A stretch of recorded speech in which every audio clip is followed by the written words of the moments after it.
A organização local de enfermeiros ng ODEA está celebrando seu 25 aniversário de existência e aia aqui.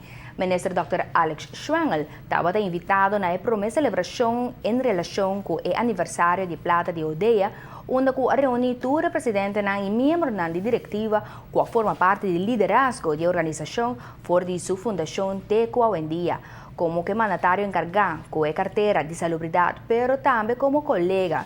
Ministro Schwengel a expressar palavras de apreço e admiração para o trabalho de ODEA e não acercamento para a pessoa como ministro, pero também para cada pessoa que escolhe a profissão de enfermeiro.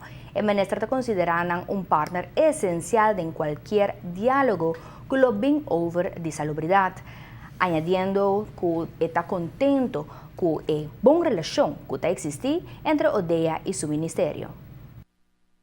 Sinto orgulho de portar o presidente AWE, pero mais orgulho de ter o presidente a manter a visão aqui viva que a AWE tem, para sobre que esse bonota logra dentro da organização, antes de delinhar com nossa profissão exigir esse também, para sobre é uma profissão dinâmica que pode conseguir e não tem outro gente para lançar para você não tá bom mês dentro da profissão. Então é parte aí me sim de hope great de wow, você mas sigue é sunan que apone é pedra, então nós tem mais pedra para pôr riba já. Enfermeiro não tá é fator constante eigenlijk de salubridade.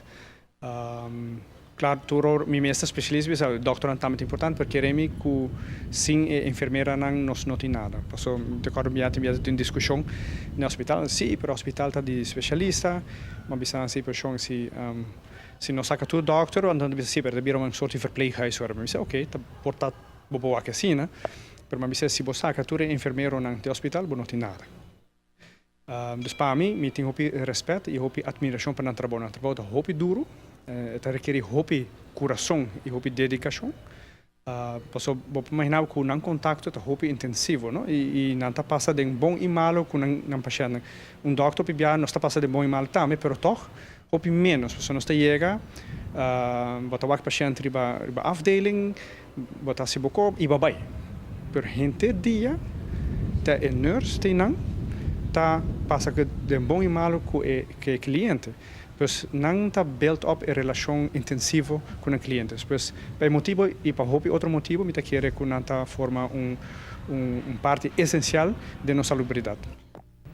A meta de ODEA está para unir enfermeiros na profissão e progresso de profissão. Durante o encontro, ora senta junto, admira portrait e cara tudo o qual logra e por visa que está tem hopi logro. ODEA está hopi satisfecho e hopi orgulhoso de poder manter a missão viva durante os últimos 25 anos de existência.